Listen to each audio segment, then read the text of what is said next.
Some stories stay with you forever. Here's one of them. Don't forget to like and subscribe. The cafe was his domain of terror.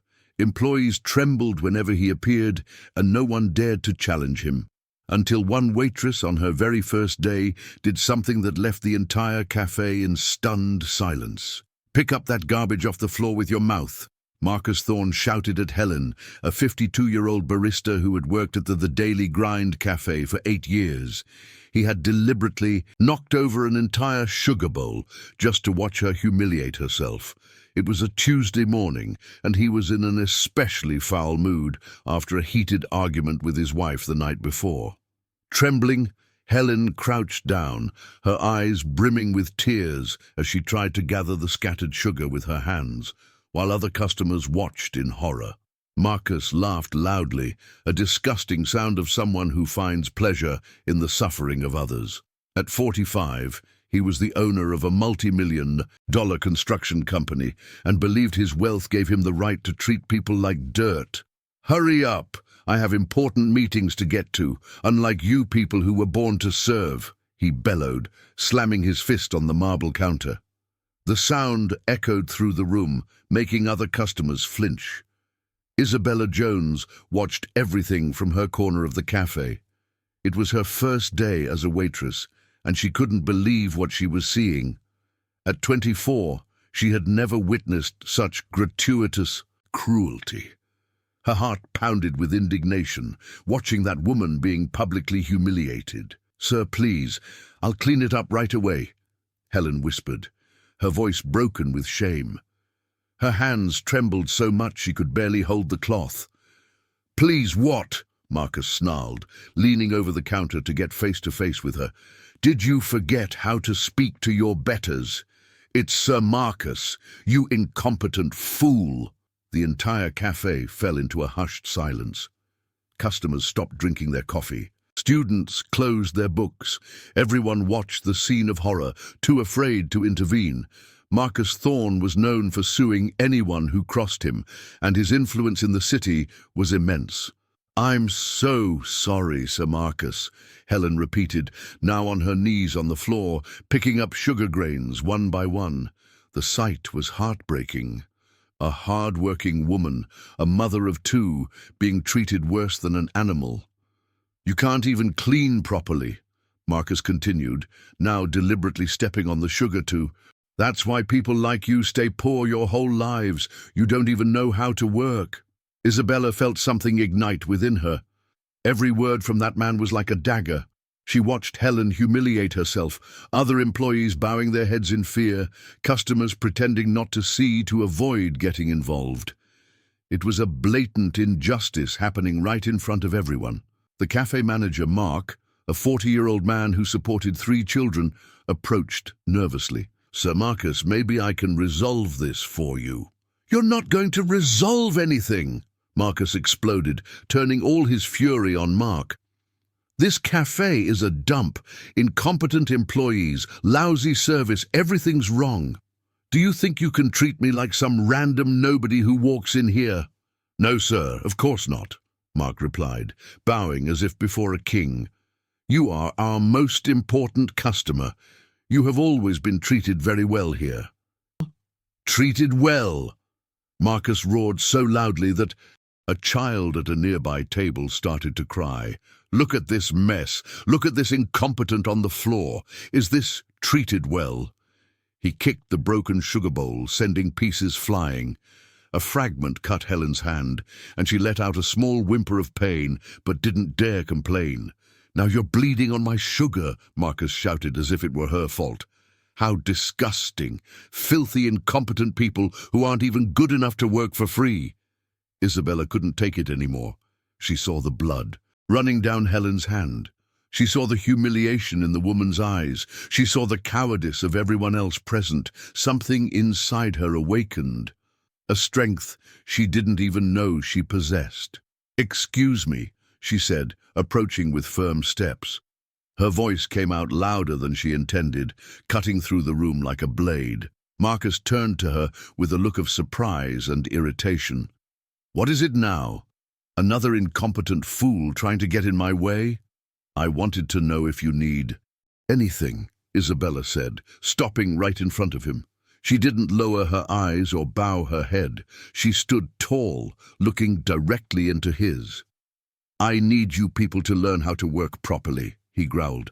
"And I need her," he pointed at Helen, "to finish cleaning up the mess she made."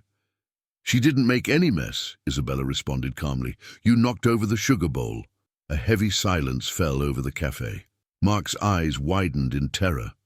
Helen stopped cleaning and looked at Isabella as if she had gone mad.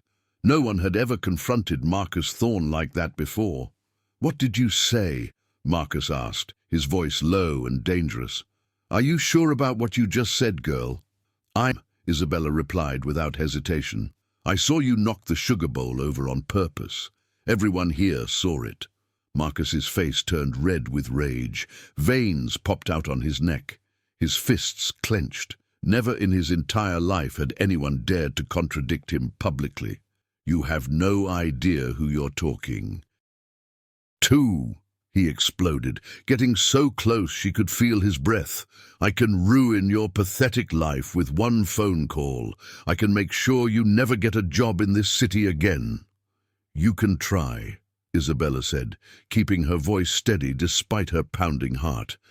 The response was like a slap in his face. Marcus was speechless for a few seconds, processing what he had heard.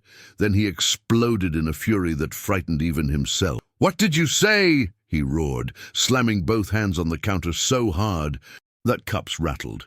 "Do you have any idea who I am? I build million-dollar buildings. I know the mayor, the governor, judges. And you still have no right to treat people like this," Isabella retorted, her courage growing with every second. Customers began to whisper among themselves. Some pulled out their phones, sensing that something historic was happening. Mark tried to intervene, desperate to control the situation. "Isabella, please. It's your first day. You don't know how things work." "Here," he pleaded. "Yes, I do," she said without taking her eyes off Marcus. "I know exactly how things work. People with money think they can humiliate honest workers." "Humiliate?" Marcus shouted, completely losing control. "I pay your salaries. Without customers like me, this failing cafe would close in a week. You pay for the coffee, not for the right to mistreat employees," Isabella shot back with a firmness that surprised even herself. Marcus was beside himself. He had never encountered such resistance. Employees always bowed down, humiliated themselves, begged for forgiveness, but this new waitress stood firm like a rock, looking him in the eye without a shred of fear. "You're going to regret this for the rest of your miserable life," he snarled, pointing a finger in her face. "I'm going to sue you, your family. I'm going to ruin everyone. First," Isabella said calmly, "take that finger out of my face. Second, finish your coffee and leave. Third, apologize to Helen." The cafe was in absolute shock. It was as if she had asked Marcus to get down on his knees and beg for forgiveness. The most feared man in the city was being confronted by a waitress on her first day of work. "Apologize," he bellowed, his voice hoarse from shouting. "I'm going to apologize to an employee? You've completely lost your mind." "I haven't," Isabella said, helping Helen get up from the floor. "I just think every person deserves respect, no matter how much money they have in their bank account." Marcus looked around and saw that everyone was watching, some filming. His reputation, his image as a powerful man, was being destroyed by an unknown waitress. "This isn't over," he roared, grabbing his jacket and briefcase. "I'm going to talk to the owner of this dump. You'll all see what happens when you mess with me." "You do that?" Isabella said, carefully cleaning the blood from Helen's hand. "I'm sure he'd love to hear how you treat his employees." Marcus stormed out of the cafe, slamming the door so hard the glass cracked. But even from outside he screamed, "This is not over." The silence that followed was deafening. Customers looked at Isabella as if she were a hero or a lunatic. They weren't sure. Mark was pale, imagining the consequences. Helen was crying, but now it was from relief. "Thank you," she whispered to Isabella. "Thank you for defending me." "Don't thank me," Isabella replied, still trembling inside from the adrenaline. No one deserves to be treated like that. But she knew this was only the beginning. Marcus Thorne was not a man to accept defeat, especially not public defeat. He would be back, and when he returned, it would be to destroy them. What Marcus didn't know was that he had picked the wrong person to humiliate, and he would soon discover that underestimating people can be very expensive. Marcus Thorne returned the next morning like a hurricane, ready to destroy everything. This time he wasn't alone. He brought 2 bodyguards dressed in suits, big men who stood at the entrance of the cafe as if they owned the place. The message was clear. No one was going to interfere today. "Where is that insolent little nobody?" he bellowed as soon as he stepped into the daily grind, making customers flinch. He was wearing his most expensive suit and a watch that cost more than a car, wanting to display his power. "Where's the pathetic waitress who had the courage to talk back to me yesterday?" Mark almost fainted when he saw the scene. He had spent the entire night without sleep, imagining the consequences of the previous day's confrontation. "Sir Marcus, please, let's resolve this calmly." "Calmly?" Marcus exploded, pushing Mark so hard that the man stumbled into a chair. "Do you think I came here to be calm? I came to teach a lesson in respect to this trash who forgot their place." Isabella came out of the kitchen, carrying a tray with coffees for a table. When she saw Marcus there with those men, her heart raced, but she didn't show fear. She continued walking normally, as if he were just another customer. "There she is!" Marcus shouted, pointing at her as if identifying a criminal. "The little hero who thinks she can stand up to Marcus Thorne." Isabella carefully placed the coffees on the customer's table, thanked them politely, and only then turned to him. "Good morning, sir. Will you be needing anything today?" Her composure only infuriated Marcus further. He had expected to find her trembling, regretful, begging for forgiveness. But there she was, serene as if nothing had happened. "Yes, I will," he snarled, approaching until he was just inches away from her. "I want you on your knees, apologizing in front of everyone. I want you to cry like a little child." "That's not going to happen," Isabella replied simply, looking directly into his eyes. "But I can bring you a coffee if you'd like." The response was like a slap in the face. Marcus turned red with rage, the veins in his neck bulging. The bodyguards took a step forward, but he motioned for them to wait. "You have no idea who you're dealing with, girl." He spat the words. "I spent the entire night making phone calls. I talked to people who can ruin your pathetic life." "That's good," Isabella said, picking up a cloth to wipe a nearby table. "I hope you slept well after those calls." Marcus completely lost control. He grabbed a cup from the nearest table and threw it to the floor with all his might. The sound, shattering glass, echoed through the cafe like a gunshot. "Look at me when I'm talking," he roared, grabbing Isabella's arm so hard it left a mark.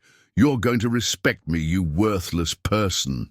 "Take your hand off me," Isabella said, her voice low but dangerous. "And what are you going to do if I don't?" Marcus laughed, tightening his grip even more. "You're going to call the police? Do you know who my friends are at the precinct?" Isabella didn't answer. She simply took his hand and squeezed a specific point on his wrist, a technique she had learned in self-defense classes. Marcus let out a cry of pain and immediately let her go. "How dare you put your hands on me?" he vociferated, rubbing his sore wrist. "That's assault! I'm going to sue you for assault! And I'm going to sue you for harassment," Isabella retorted calmly. "Everyone here saw you grab me by force." The cafe customers watched in absolute shock. Some had their cell phones in hand, discreetly filming. It was impossible not to be fascinated, watching an unknown waitress confront the most feared man in the city. "You miserable bitch," Marcus snarled, signaling to his bodyguards. "Grab her! Drag that disgrace out of here!" The 2 men approached, but Isabella didn't retreat an inch. "If you so much as touch me, you'll get to know the penal system firsthand." Did you hear her? Marcus guffawed, but it was a nervous laugh. The little girl is threatening us. How scary. It's not a threat, Isabella said, taking her cell phone out of her pocket. It's a fact. I've been recording everything since you walked in here. I have evidence of threats, attempted assault, and public harassment. Marcus looked at her phone as if it were a gun pointed at his head. This is a setup. You were prepared for this. I was, she admitted without hesitation. I figured a man like you would come back to try and get revenge. Cowards always do that. Coward? Marcus exploded, lunging toward her again, but stopping when he saw the phone still recording. I'm a coward? Yes, Isabella said with complete naturalness. A man who needs to humiliate an employee to feel powerful is a coward. A man who brings bodyguards to intimidate a woman is a coward. A man who shouts because he has no arguments is a coward. Every word was like a knife to Marcus's ego. He looked around and saw customers recording, whispering, some even smiling. His reputation as a powerful man was becoming a joke. You want a war? He snarled, his teeth clenched. Then you'll get a war. I'm going to destroy you, your family, everyone. You can try. Isabella repeated the same phrase from the previous day, but this time it sounded even more defiant. Marcus realized he was losing control of the situation again. He decided to try another tactic. He took out his wallet and pulled out a wad of cash. Do you know what this is? He said, waving the money in front of her. It's $5,000, more than you earn. In 3 months sweating in this filthy place. Isabella looked at the money with disdain. So what? I'll give all of this to you to get on your knees right now and apologize, he said, thinking he had found her weakness. 5,000 just for you to admit you were wrong. Keep your money, she said, returning to wiping the table. You're going to need it to pay for lawyers. The rejection of the money left Marcus speechless. In his mind, every poor person had a price. Everyone would sell out if the amount was high enough. 10,000, he shouted, pulling out more bills. 10,000! Are you crazy to refuse this? I'm not crazy, Isabella said, stopping her cleaning to look him in the eye. I just don't sell my dignity. Dignity? Marcus laughed loudly, a cruel and mocking laugh. What dignity? You're a cafe waitress, a nobody. Dignity doesn't pay the bills. At least I have some, she retorted. I can't say the same for you, sir. That was the last straw. Marcus completely lost his composure. He picked up a chair and threw it against the wall. The sound was deafening, wood shattering, metal twisting. That's enough, he roared like a madman. I'm going to shut down this cursed cafe. I'm going to sue everyone. I'm going to have you closed today. Sir Marcus, please, Mark pleaded, practically falling to his knees. There's no need for this. I can fire her right now. No, you can't, Isabella said, turning to Mark with fury. No one is going to fire me for defending a co-worker. You have no authority here. Yes, I do, Mark shouted back, desperate to save his job. I'm the manager. I decide who stays and who goes. No, you don't, a voice said from the cafe entrance. Everyone turned to see who had spoken. It was a man in his 60s, with grey hair and an impeccable suit. He was dressed more simply, with the air of someone who doesn't need to shout to command respect. Who are you? Marcus asked, irritated by the interruption. Someone who doesn't like to see trouble in my establishment, the man replied calmly, walking to the center of the cafe. Marcus gave a malicious smile. Your establishment? You must be the general manager, right? Good thing you're here. I want this good-for-nothing fired right now. The man looked at Isabella with an expression no one could decipher. And for what reason? She disrespected me, Marcus vociferated. She assaulted me, refused money. She's a rebellious employee who doesn't know her place. I see, the man said, still looking at Isabella. And what would her place be? Serving important customers like me with respect and humility, Marcus replied, thinking he had found an ally.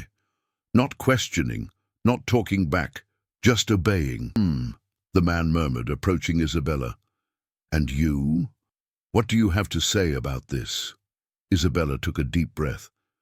I have to say that I defended a colleague who was being humiliated, that I will not accept being treated like an animal, and that if I am fired for it, at least I will leave with my head held high. The man nodded slowly. Very interesting. Marcus was impatient. So, are you going to fire her or not? Because if you don't, I'm going to shut this cafe down. About that? The man said, finally turning to Marcus. I have bad news for you. What bad news? I can't fire her. She's my daughter. The silence that fell over the cafe was absolute. Marcus blinked several times, as if he hadn't understood. What did you say? He asked, his voice weak. I said I can't fire my daughter, the man repeated, placing a hand on Isabella's shoulder with affection.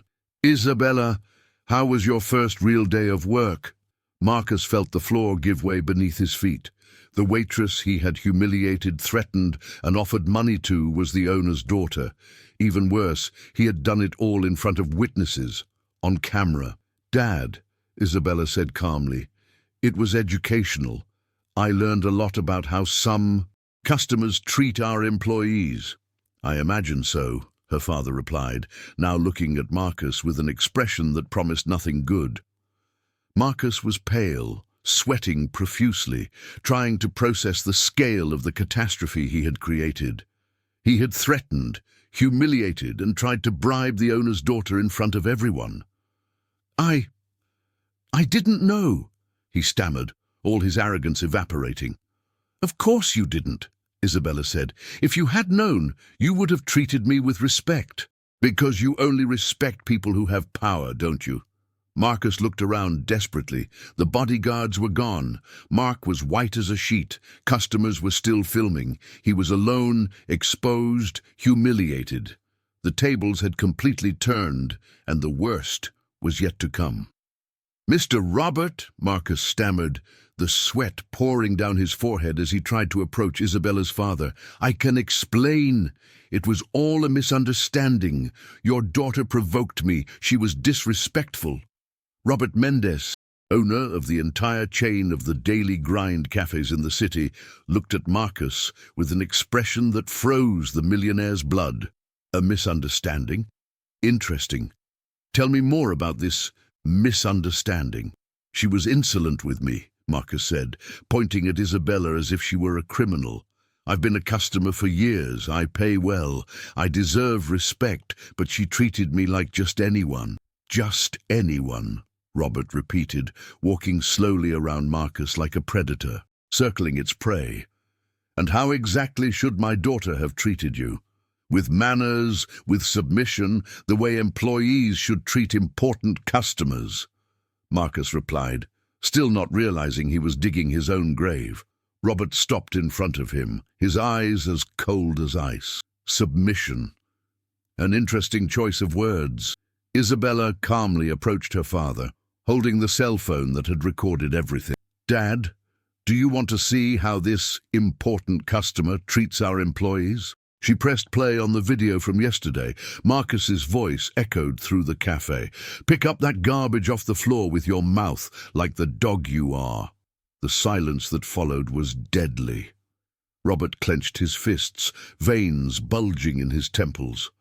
Customers looked at Marcus in horror, who was getting paler and paler. That was taken out of context, he stammered desperately. The employee had made a terrible mess. I was just correcting her. Correcting? Robert said, his voice low and dangerous. Calling my employee a dog is correcting. It wasn't exactly like that, Marcus lied shamelessly. I told her to clean it up, that's all. Your daughter misinterpreted it. Isabella played another clip from the video where Marcus shouted, That's why people like you stay poor your whole lives. You don't even know how to work. Was that also misinterpreted? Robert asked, taking another step closer to Marcus. I was upset. I had a bad day. Marcus tried to justify himself, but his voice was getting weaker. Everyone has bad days. Everyone does, Robert agreed. But not everyone humiliates innocent people when they're having a bad day. Helen, The barista, who had been humiliated the day before, timidly approached. Her hand was bandaged where she had been cut by the sugar bowl shards. "Mr. Robert," she said in a trembling voice, "can I say something?" "Of course, Helen. Go ahead." "This man didn't just humiliate me yesterday," she began, tears starting to stream down her face. "He's been coming here for 3 years and treating me like trash. He calls me stupid, incompetent. He's thrown hot coffee on me twice." "That's a lie!" Marcus shouted, but his voice sounded desperate. "She's making it up to hurt me." "Threw hot coffee on you?" Robert asked Helen, completely ignoring Marcus. "Yes, sir. Once, because the coffee was too hot, another because it was too cold. It was never right for him," Helen said, sobbing. "But I needed the job. I have 2 children to raise on my own." Other employees began to approach, encouraged by Helen's example. Lucas, the 18-year-old barista, stepped forward. "He's humiliated me several times too," Lucas said, his voice trembling with nervousness. "Last month he called me a useless kid because I took too long to make a cappuccino. He said I was a dead weight who wasn't even good enough to clean toilets." "Liar!" Marcus bellowed, realizing he was being surrounded on all sides. "You're all lying, making up stories to hurt me." "And I have stories too," said Paula, the 30-year-old cashier who worked part-time to pay for college. "He called me a worthless college student when he found out I was in school. He said people like me should be content to serve coffee and stop having big dreams." Robert listened to each testimony, his face growing darker and darker. Marcus tried to deny everything, but the stories were too specific, too detailed to be invented. "Do you want to know something, Mr. Thorne?" Robert said, and the formal tone made Marcus tremble. "My daughter wasn't just working here by chance." "What do you mean?" Marcus asked, confused. "She was here doing research," Robert explained, walking back to stand next to Isabella. "On employee treatment, on the work environment, on how customers behave when they think no one important is watching." Marcus felt his blood run cold. "What kind of research?" "The kind that documents abusive behavior," Isabella replied, showing her phone. 3 weeks of recording everything, every humiliation, every shout, every moment you trampled on the dignity of our employees. "This is a setup," Marcus shouted. But now he sounded more desperate than indignant. "You set a trap for me to get me in trouble." "It would be a setup if we had provoked you," Robert said calmly. "But you did everything on your own. No one asked you to humiliate my employees." Mark, the manager, who had been silent until then, finally spoke up. "Mr. Robert, I knew he treated the employees badly, but I thought it was better not to interfere." "Why?" Robert asked, turning to him. "Because he spends a lot here, brings important clients. I thought it was better for business," Mark admitted, embarrassed. "For business?" Robert repeated, incredulous. "You thought allowing abuse was good for business?" I was wrong, sir. I'm sorry." Robert shook his head in disappointment. "Mark, you're fired. Not because of the money this man spends, but because you allowed my employees to be psychologically tortured." Mark turned white, but didn't argue. He knew he had failed miserably as a manager and as a human being. "Wait a minute," Marcus said, thinking he had found a loophole. "If you're firing the manager, then you admit there was a failure in service. That proves I was right to complain."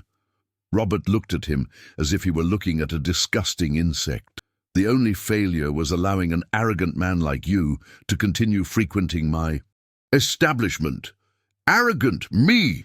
Marcus exploded again. "I'm a customer. I pay for things. I have the right to complain when the service is bad." "Complain? Yes," Isabella said, approaching him. "Humiliate? No. Yell? No. Make people cry? No." "You're all too sensitive," Marcus shouted, trying one last-ditch effort. "A generation of snowflakes. In my day, employees respected their bosses." "In your day?" Robert laughed, but it was a humorless laugh. "What day? The day of slavery? Because an employee is not a slave, Mr. Thorne. Marcus looked around desperately. All the customers were looking at him with disgust, some still filming. His reputation was being torn to shreds in real time. "Fine," he shouted, throwing his hands in the air. "You win. I apologize. There. I won't mistreat employees anymore. An apology doesn't erase 3 years of psychological trauma," Robert said coldly. "So, what do you want? Money? I can pay compensation," Marcus offered, taking out his wallet again. "What do I want?" Robert said, walking to the cafe door. "I want you to get out of here and never come back." "What do you mean, never again?" Marcus asked, incredulous. "You are permanently banned from all the Daily Grind cafe locations," Robert announced loudly for everyone to hear.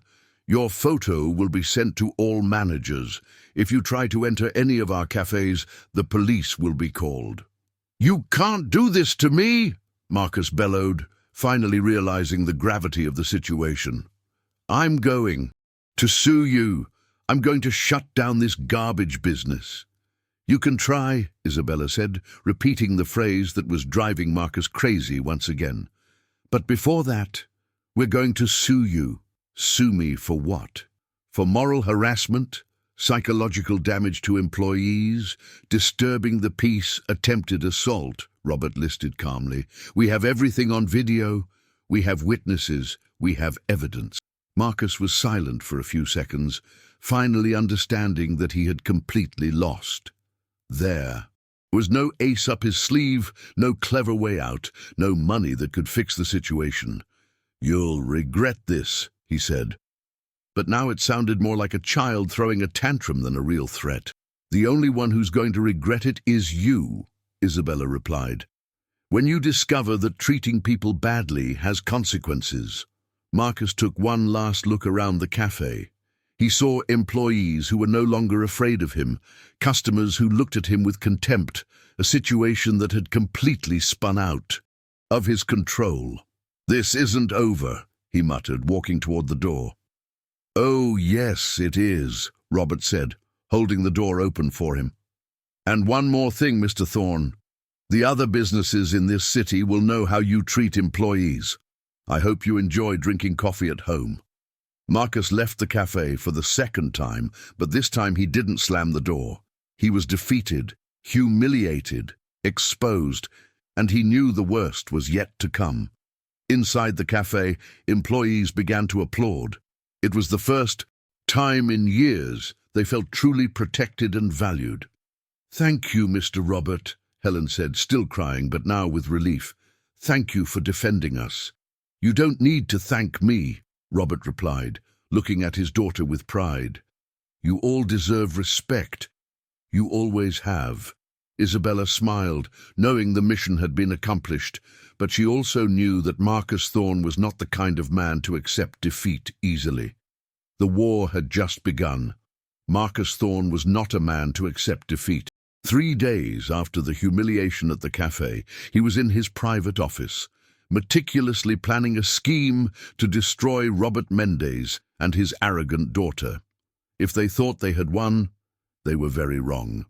He had 20 years of experience in shady business, contacts all over the city, and enough money to buy any conscience. "Colonel Stevens," he said on the phone to an acquaintance at City Hall, "I need a favor. That cafe, the Daily Grind on Palm Street, I think it might have some sanitary irregularities, don't you?" "Marcus, my friend, you know I can take a closer look," the man on the other end replied, with the voice of someone who understood the game perfectly. "But these specialized visits are expensive. $5,000 to find serious problems, $10,000 if you can get it closed for a week," Marcus offered without hesitation. "Consider it done. I'll send a team there tomorrow." Marcus smiled for the first time in days. This was how things worked in the real world. Money always spoke louder than dignity, but the health inspection was just the beginning. The second call was to David, an acquaintance who worked with food supply for restaurants. "David, I need you to cut off the bean supply to the Daily Grind. Just make up any excuse, man." "They're good payers. They've never caused a problem." David hesitated. 20,000, 10,000 for you. You just need to cut them off for 2 weeks. Marcus insisted. Whoa, Marcus, 20 grand is a lot of money. I could say we had a problem with the main supplier, that the beans were delayed. Perfect. And if you know their other suppliers, pass the same message along. There's more money involved. In one morning, Marcus had mobilized a sabotage network that would hit the cafe on multiple fronts. The health inspection, suppliers, even the nearby public parking lot, which he managed to temporarily make unavailable through a contact in the traffic department. But the lowest blow was yet to come. On the afternoon of the same day, Marcus parked across the street from the cafe and watched the activity.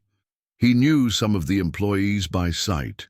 He knew not all of them were paid well, that most had bills to pay and children to support. People like that always had a price. He waited for Mark, the former manager who had been fired, to leave a job interview at a nearby store. The man was clearly unemployed and desperate. "Mark!" Marcus called out, getting out of his car, startled to see him. "Sir Marcus, what are you doing here? I came to make you an offer. I know you're unemployed. I know you have a family to support," Marcus said, pulling an envelope from his suit jacket. $15,000. All you have to do is cause a few little problems in there. Mark looked at the envelope as if it were a bomb. "What kind of problems?" "Nothing too serious. Break a few plates, spill coffee on the right customers, spread a rumor that the food is spoiled. Things a disgruntled employee would do naturally." "Sir Marcus, I don't work there anymore. How will I get in?" "You still have friends in there, don't you? Convince 2 or 3 to help you. I'll split the money with whoever participates." Mark was silent, clearly tempted. $15,000 was a lot of money for someone who was unemployed. "Just a few small accidents?" he asked, already halfway convinced. "Small accidents that will force them to come to me to negotiate," Marcus confirmed, holding out the envelope. "Think of your family, Mark. Think of what $15,000 can do for you." Mark took the envelope with trembling hands. "How will I know you'll pay the rest?" "Because I need them to understand that messing with me has consequences. You're just the messenger of that lesson."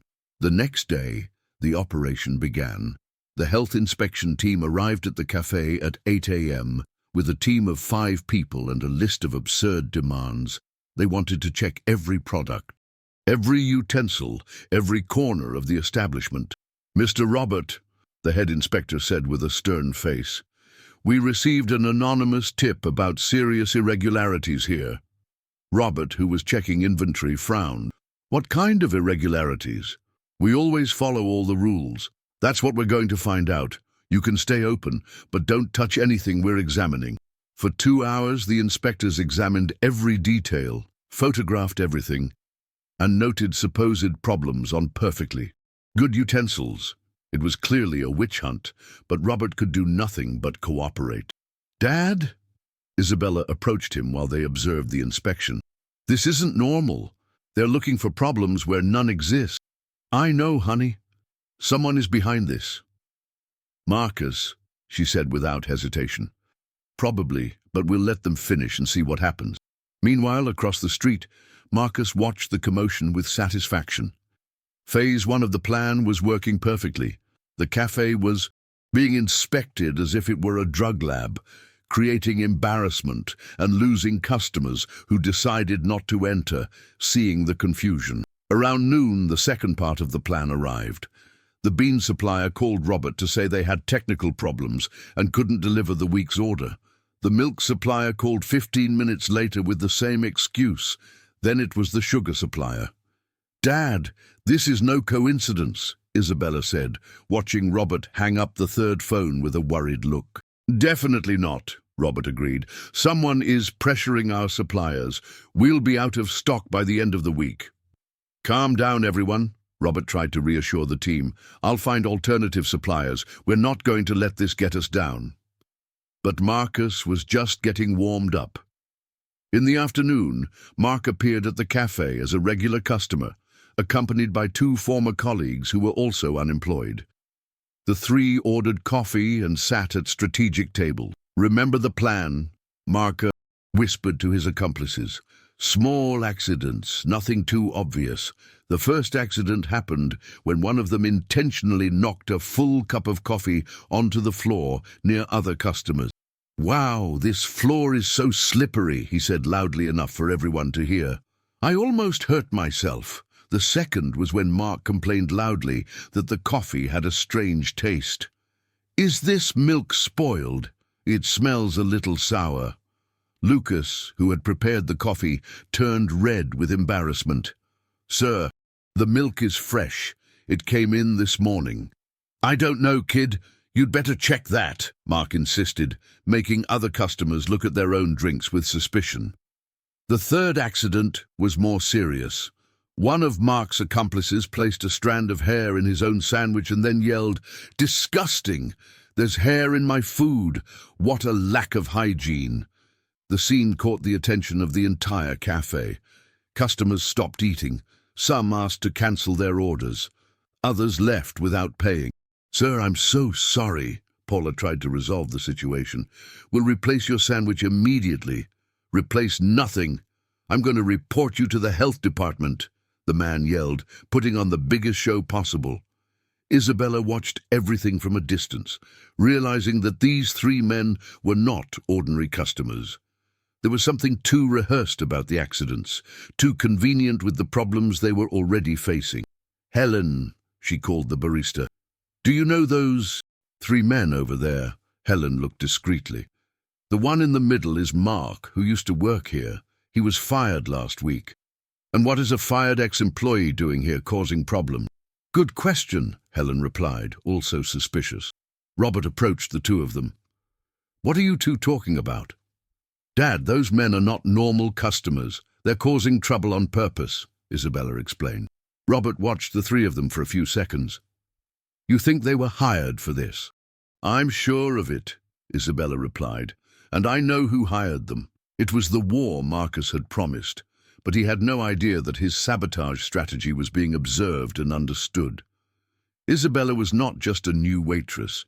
She was an intelligent woman who had studied business and nursing, who knew business tactics and could recognize manipulation when she saw it. "Dad, I need you to trust me," she said, grabbing her apron. "I'm going to talk to these men." "Honey, it could be dangerous." "Dad, I know what I'm doing." Isabella approached the table where Mark and his two accomplices were sitting, finishing their act with the hair in the food. "Excuse me," she said politely. "Can I help you with your problem?" Mark looked at her nervously. He remembered her from the confrontation with Marcus a few days earlier. "No need, miss. We're leaving now," he said, trying to avoid a conversation. "That's good." Isabella smiled. "Because it would be very embarrassing to explain to everyone here that you were hired to cause trouble." The silence that followed was deadly. The three men looked at each other, clearly in a panic. "What are you talking about?" One of the accomplices tried to play it off. "I'm talking about how I recognize amateur theater when I see it," Isabella replied, still smiling. "And you're terrible actors." Mark swallowed hard. "Miss, we're just normal customers." "Normal customers don't put hair in their own food," Isabella said softly but firmly. "Normal customers don't spill coffee on purpose, and fired ex-employees definitely don't come back to cause problems." The three were cornered, and they knew it. "Now you're going to leave here quietly," Isabella continued, "and you're going to tell whoever hired you that the strategy didn't work. You can also tell them that we know exactly what they're doing." Mark and his accomplices quickly got up and left the cafe without looking back. The first phase of Marcus's plan had been discovered and neutralized, but he didn't know it yet and was already preparing the second phase, which would be much more aggressive. The next morning, Marcus woke up irritated. Mark hadn't called to give an update on the previous day's operation, and that made him suspicious. He tried to call the ex-manager 3 times, but the calls went straight to voicemail. Either the man had run off with the money or something had gone wrong. "Incompetent," he muttered, putting on a dark suit and checking his watch. There was no time to waste. "I'll have to handle this myself." The decision to go to the cafe wasn't just to get an explanation from Mark. Marcus wanted to see with his own eyes if his sabotage attempts had worked. He wanted to witness the chaos he had caused, to see Robert and his arrogant daughter desperate and begging him to stop. He arrived at the Daily Grind around 10 a.m., a busy time. He parked across the street and watched for a few minutes. The cafe was operating normally, with customers coming and going, employees working. There was no sign of the chaos he had expected to see. "What the hell?" he muttered, feeling his anger rise. "How can everything be normal?" He got out of his car and crossed the street with firm steps. When he pushed the cafe door open, all the employees looked in his direction. Helen stopped making coffee. Lucas paused what he was doing. Paula tensed behind the counter. Marcus's presence still caused discomfort, but not the terror of before. "Where is Robert?" he asked, loudly, making some customers look at him curiously. "He's in his office," Paula replied politely. "Can I call him for you?" "You can, and call his daughter too. I have matters to resolve." While he waited, Marcus looked around, searching for signs of the problems he should have caused. But everything was clean, organized, and functioning perfectly. The supplies seemed normal. There was no trace of the mess Mark was supposed to have caused. Robert appeared first, coming from the back of the cafe, with a serious but controlled expression. "Mr. Thorne," he said formally, "how can I help you?" "You can explain to me how this cafe is still running," Marcus said, not hiding his irritation. "After all the problems you should be facing." "Problems?" Robert pretended not to understand. "What kind of problems?" "Don't play dumb with me," Marcus exploded, startling customers. "I know the health department was here. I know the suppliers cancelled. I know there was trouble with the customers." "Oh, that," Robert said calmly. "We did have a few inconveniences, but we managed to sort everything out quickly." Robert's calmness only infuriated Marcus more. "What do you mean, sorted out? You couldn't have fixed everything so fast." Isabella appeared at that moment, coming from the kitchen with a clean apron and a serene expression. "Good morning, Mr. Thorne. Did you come for coffee?" "I came for answers," he roared, completely losing his composure. "Where's Mark? What the hell happened?" "With the plan." "What plan?" Isabella asked innocently. "The plan I paid that incompetent $15,000 to execute. Where is he?" Robert and Isabella exchanged a look. Now they were absolutely certain that Marcus was behind all the sabotage. "Mr. Thorne," Robert said, "I don't know what plan you're talking about, but if you paid someone $15,000, I think you were swindled." "Swindled?" Marcus shouted, attracting the attention of everyone in the cafe. "I wasn't swindled! I hired that problems here." "To cause problems?" Isabella repeated, feigning surprise. "What kind of problems? To break things, to complain about the food, to embarrass you in front of your customers." Marcus confessed everything in his fury, not realizing he was incriminating himself. Some customers began to murmur among themselves, clearly shocked by what they were hearing. A millionaire businessman publicly confessing that he paid to sabotage a cafe. "I see," Robert said calmly. "And besides, Mr. Mark, was anyone else involved in this plan?"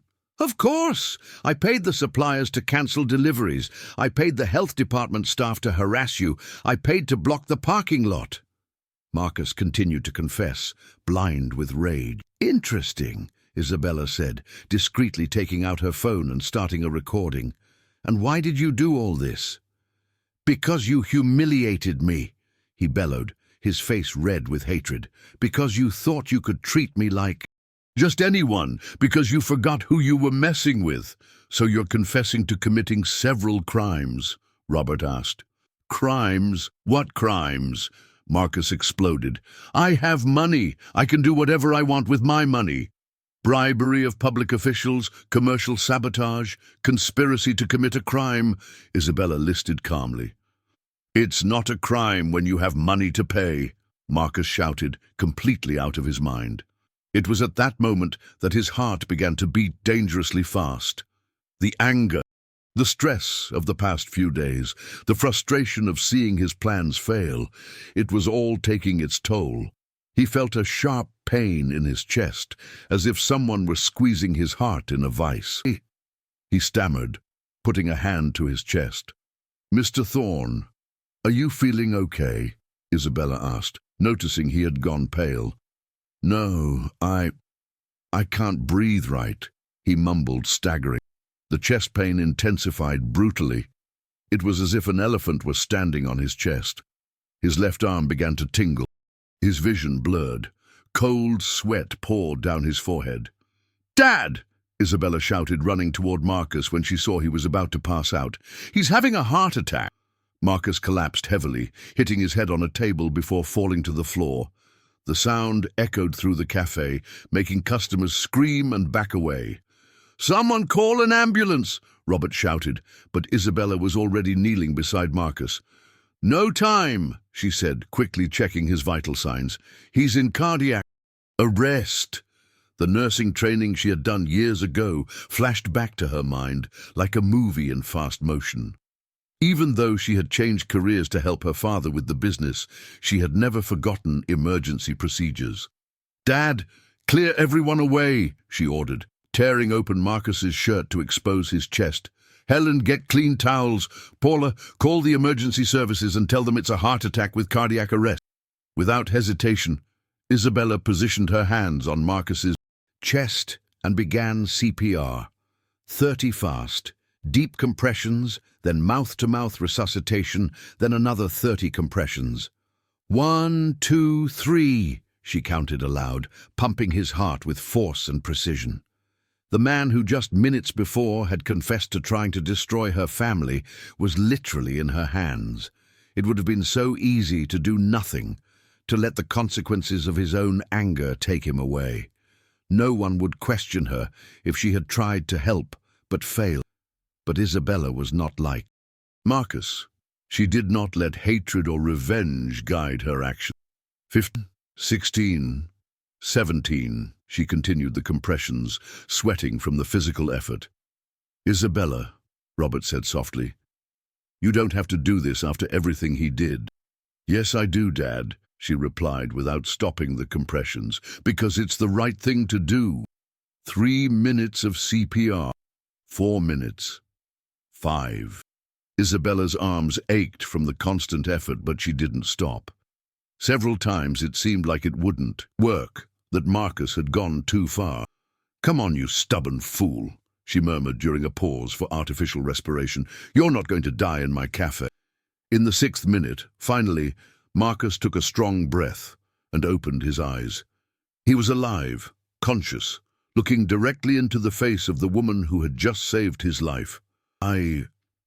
He whispered, confused. What happened?" "You had a heart attack," Isabella explained, continuing to monitor his breathing. "You were in cardiac arrest for almost 6 minutes. Marcus tried to process the information. He had had a heart attack. He had almost died. And the person who saved him was the exact person he was trying to destroy. "Why?" he asked weakly, his eyes fixed on her. "Why did you save me?" "Because it's what you do," Isabella replied simply. "After everything," she confirmed. Just then, the sirens of the ambulance finally arrived. Paramedics entered the cafe and took over caring for Marcus, but they praised Isabella's work. "Ma'am, if it weren't for the CPR, he wouldn't have survived," the lead paramedic said.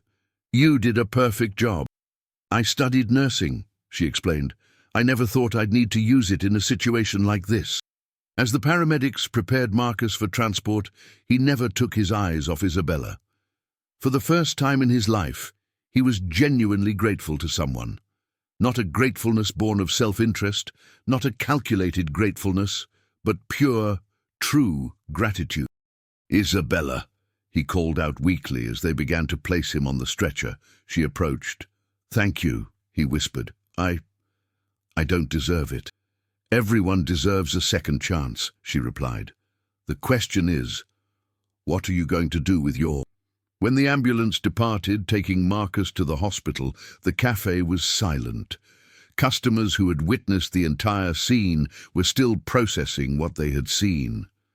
"Daughter," Robert said, putting a hand on her shoulder, "I'm proud of you." "Why?" she asked, wiping her hands with a towel.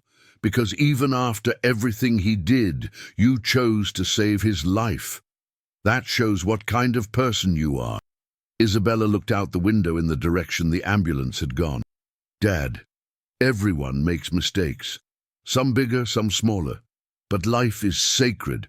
No matter how bad a person is, they still deserve to live." "And do you think he'll change?" "I don't know," she admitted, "but now he has the opportunity to try." The war that Marcus had declared ended in a way no one could have predicted. Not with victory or defeat, but with a lesson in humanity that would change them both forever.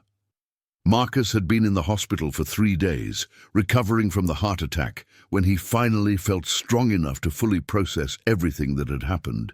There was a strange sensation in his chest that wasn't just the physical pain of the medical procedures, but something much deeper that he had never felt before.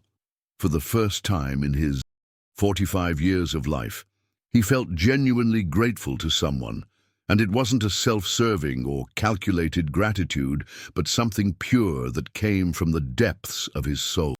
"How are you feeling?" asked the cardiologist, Dr. Thomas, a 50-year-old man who was overseeing his case. "Confused," Marcus replied honestly. "Physically better, but mentally, I can't explain it. That's normal after a serious heart attack. Many patients go through a re-evaluation of their priorities," the doctor explained. "Checking the monitors. You were very lucky. If it weren't for the immediate intervention of that young woman, you wouldn't be here talking to me." "Isabella," Marcus murmured her name. "Yes, the cafe owner's daughter. The paramedics said she performed perfect CPR. She literally saved your life." Marcus was silent, once again processing the cruel irony of the situation. He had spent days planning the destruction of that family, hired people to sabotage their business, and publicly confessed his crimes in a fit of rage. And when his own anger almost killed him, it was the very person he was trying to harm who brought him back to life. "Doctor," he said after a few minutes, "can I have visit?" "You can, but in moderation. Your heart is still recovering. No strong emotion. I need to talk to someone. It's important." An hour later, James, his lawyer, arrived at the room with a folder full of documents and a worried expression. "Marcus, how are you?" "When I heard about the heart attack, I was frantic," James said, sitting in the chair beside the bed. "Better, James. I need you to do some things for me." "Of course, whatever you need. First, I want you to drop all the lawsuits we filed against the Daily Grind Cafe and its employees." James's eyes widened. "All of them? But Marcus, we have solid cases for defamation, emotional distress." "All of them," Marcus repeated firmly, "and I want you to prepare documents taking full responsibility for the sabotage I orchestrated." "Marcus, have you lost your mind? That's a confession of crimes. You could go to jail." "Maybe I deserve to," Marcus said, looking out the hospital window. "James, for 45 years I did whatever I wanted. I treated people however I wanted. I thought money gave me the right to be cruel. I almost died because of that anger. But that doesn't mean you have to turn yourself in to the police." "I'm not turning myself in. I'm taking responsibility," Marcus corrected. "There's a difference." James was silent, clearly uncomfortable with his client's radical change. "Also," Marcus continued, "I want you to prepare a formal, written apology, notarized, for Robert Mendez, his daughter Isabella, and all the cafe employees. And I want to compensate everyone for the damages I caused, the suppliers I bribed, the employees I hired to cause trouble, the fines the health department must have unfairly applied. This is going to cost a fortune. I have a fortune," Marcus said simply, "and for the first time in my life, I'm going to use it for something worthwhile." James left the hospital shaking his head, unable to understand the radical transformation that had occurred in Marcus, but he would follow the instructions, because that's what a good lawyer did. The next day, Marcus received an unexpected visit. Robert Mendez entered the room carrying a fruit basket and a cautious expression. "Mr. Thorne," Robert greeted him politely. "How are you feeling?" "Better and surprised you came to visit," Marcus admitted. "After everything I did. My daughter suggested I come. She said everyone deserves compassion when they're sick." Robert sat in the chair, clearly uncomfortable, but determined to do what he felt was right. "Robert," Marcus said, "I know I have no right to ask for anything, but I need you to listen to me." "I'm listening. I want to sincerely apologize. Not because I want something in return, not because I'm afraid of legal consequences, but because I finally understand that I was wrong." Robert watched Marcus carefully, looking for signs of manipulation or a hidden agenda. But what he saw in the man's eyes was something he had never seen before: genuine remorse. "Wrong about what, specifically?" "About everything," Marcus replied. "About thinking money gave me the right to treat people badly, about thinking employees were inferior to me, about believing that financial power meant moral power." "And what changed?" "Your mind? Your daughter saved my life," Marcus said, his voice choked with emotion. "After I publicly confessed that I tried to destroy you all, after I admitted to all the crimes I committed, when my own hatred almost killed me, she still chose to save me." Robert nodded. "Isabella has always been that way. Even as a child, she couldn't see anyone suffering without trying to help. She showed me what true greatness is," Marcus continued. "It's not having money.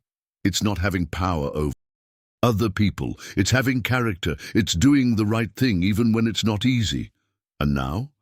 Now I want to try to be a better person. I don't know if it will work. I don't know if people will forgive me, but I have to try." Robert was silent for a few minutes, processing Marcus's words.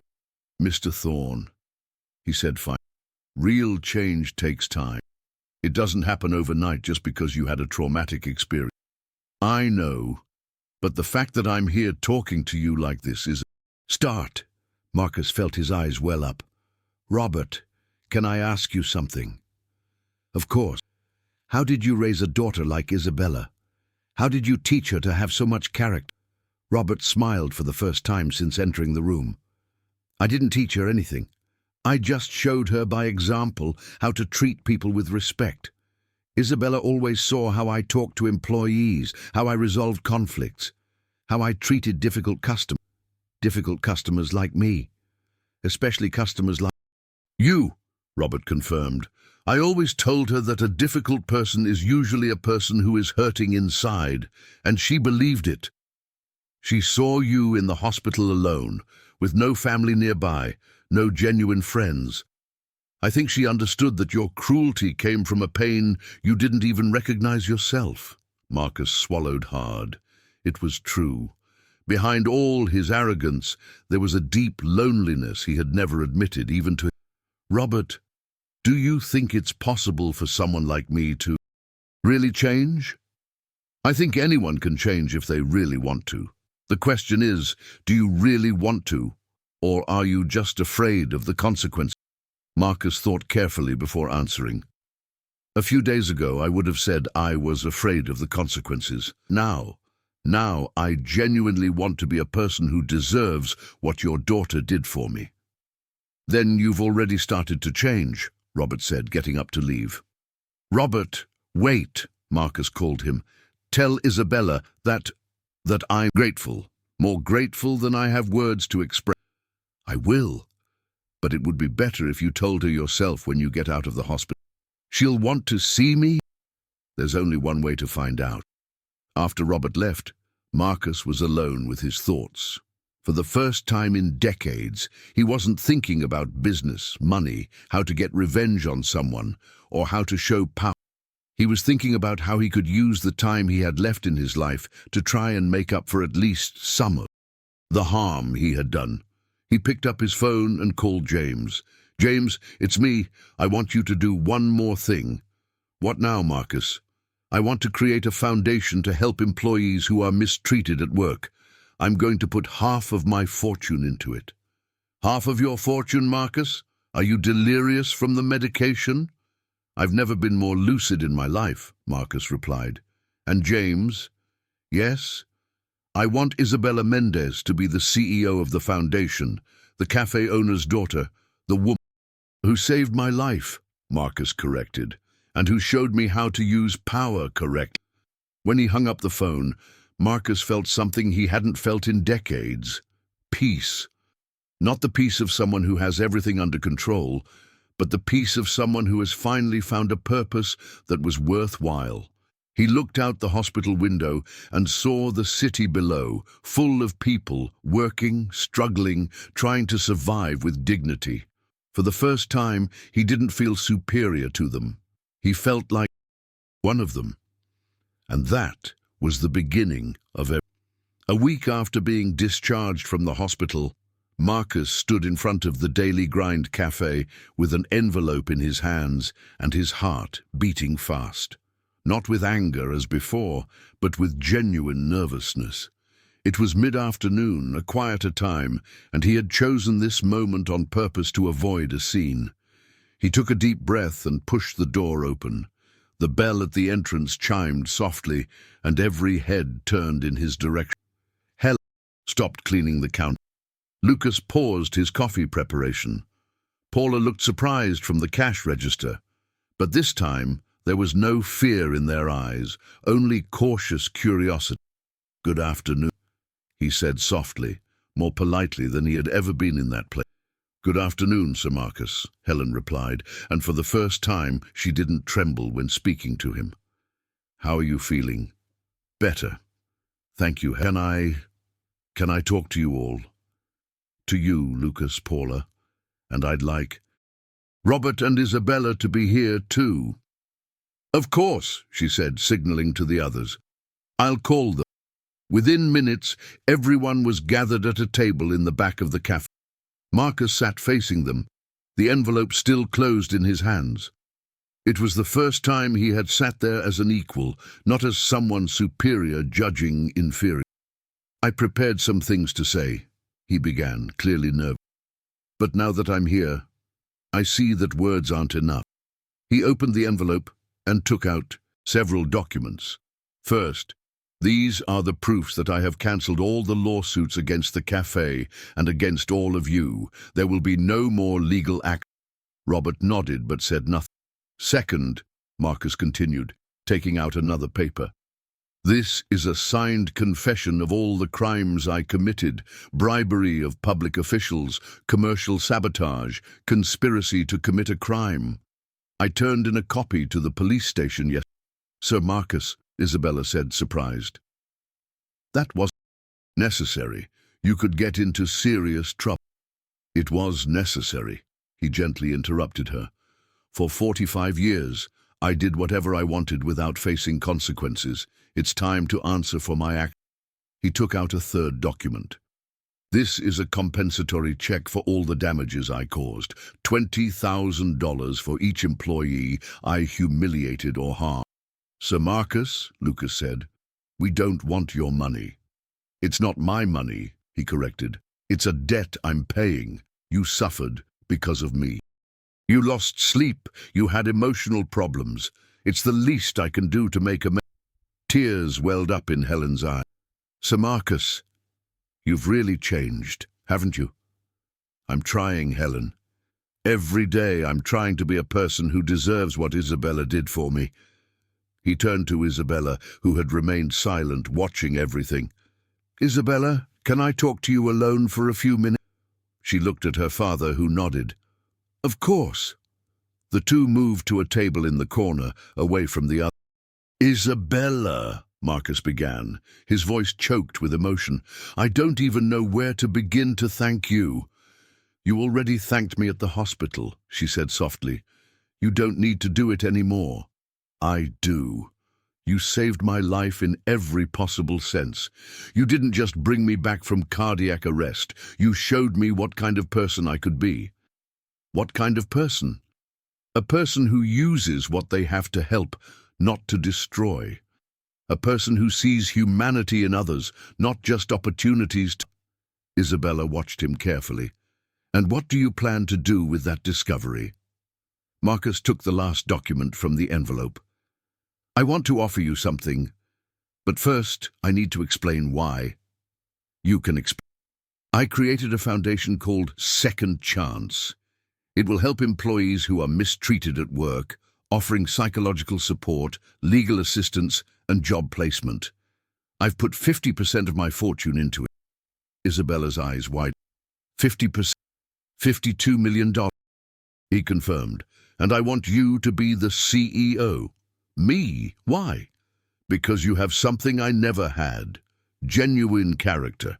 You know how to treat people, how to lead without humiliating, how to use power to build instead of destroy.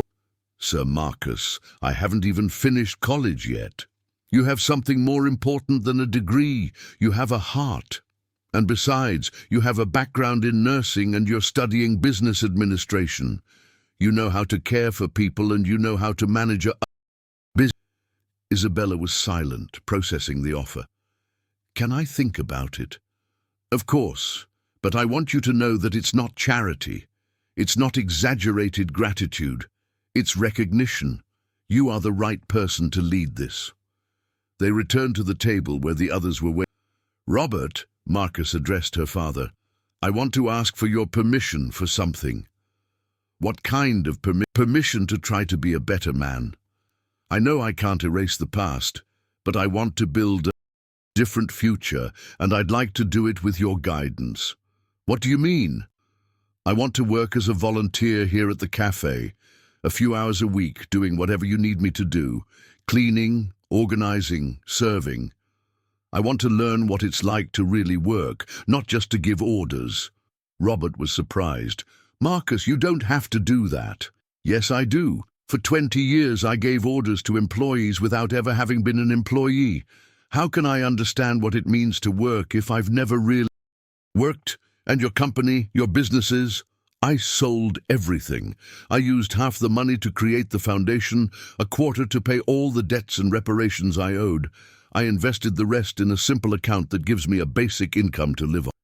Helen couldn't believe what she was hearing. You sold everything.